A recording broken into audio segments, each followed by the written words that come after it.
Hello friends, this is Campfire Story as a collection of the best stories that continue. The first story for today is called Monster on the Stairs. I want to tell you a story that happened to me 7 years ago. My name is Julia and I'm 20 years old now. At the time, my family and I lived in California. Our house was on the outskirts of a small town, next to a railroad track, with a forest just beyond it. There were a few three-story houses nearby, but very few people lived there. My parents worked from early morning until late evening, and I understood that they were working hard to provide for us, usually after school. I would go to my grandmother's house and stay there. But on this day, I went to a friend's house and stayed there until 11 at night. Looking at the clock, I quickly decided to go to my grandmother's, but my friend's father, Uncle Nick, said it was too late and dangerous to go home alone. He insisted on driving me home. I reassured myself, thinking that it was already 11:30. And my parents would be back in an hour and a half. Spending some time alone at home shouldn't be a problem. Uncle Nick dropped me off in front of our house and left. The streets were empty, as always, and the street lights were sparse. I didn't want to linger outside and hurried into the entrance.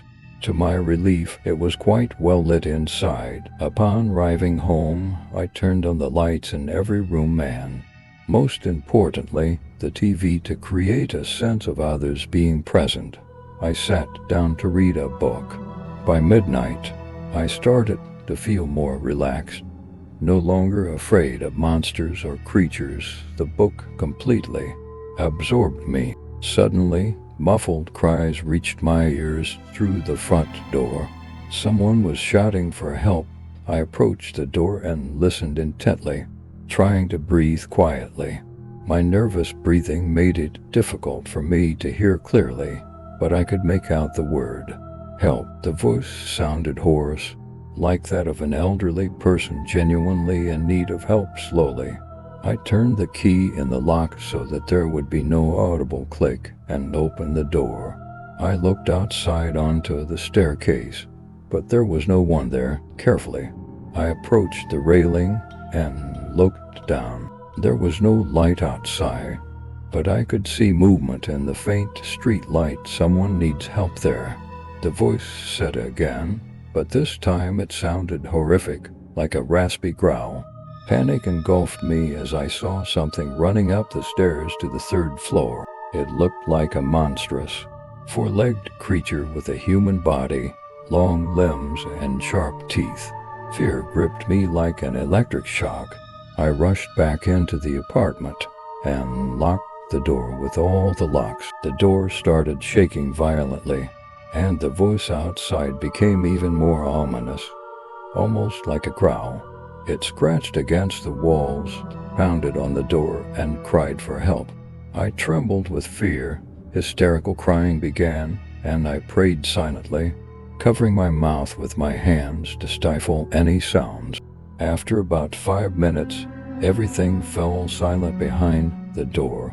Cautiously, I approached the peephole and looked. To my horror, it was still there, pressing against the door like a black, monstrous dog with a human body, long limbs, and sharp teeth. It seemed to sense my presence, and it began pounding the door again, trying to twist a handle. I felt intense pain in my body from fear. I lost consciousness and began screaming in the hope that someone would hear me, or maybe the creature would be scared away. Eventually, everything went dark in my eyes, and I woke up in the hospital. My mom said she found me in the corridor.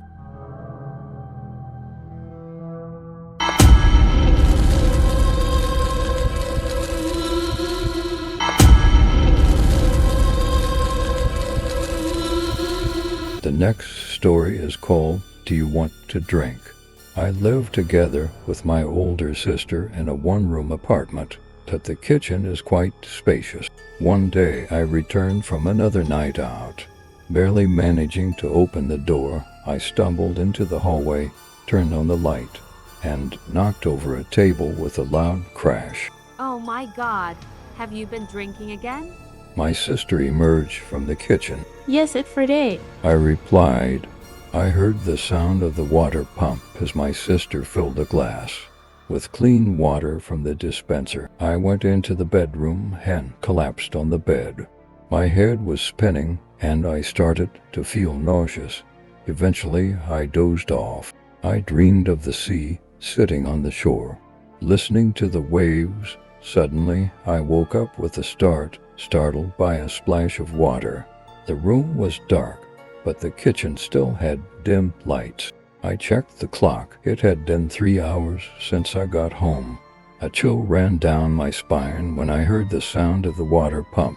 For about 10 minutes, I lay there staring into the darkness, feeling uneasy as the sound continued and even intensified. I swung my legs off the bed, and my feet landed in water. I turned on the lights, and the room was filled with dirty, swampy water. Sister, I screamed. Rushing to the kitchen, the door was locked, but I could still hear the noise of the pump. I was gasping for air in sheer terror. In the kitchen, the water had risen to the ceiling, and it didn't spill outside. It was as if we were inside an aquarium, and I could see my sister underwater.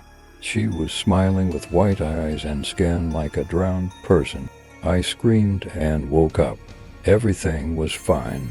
I was lying on the couch. It had been just a regular dream. My sister entered the room. Have a drink, behave yourself, and hold your water, She said, handing me a cup.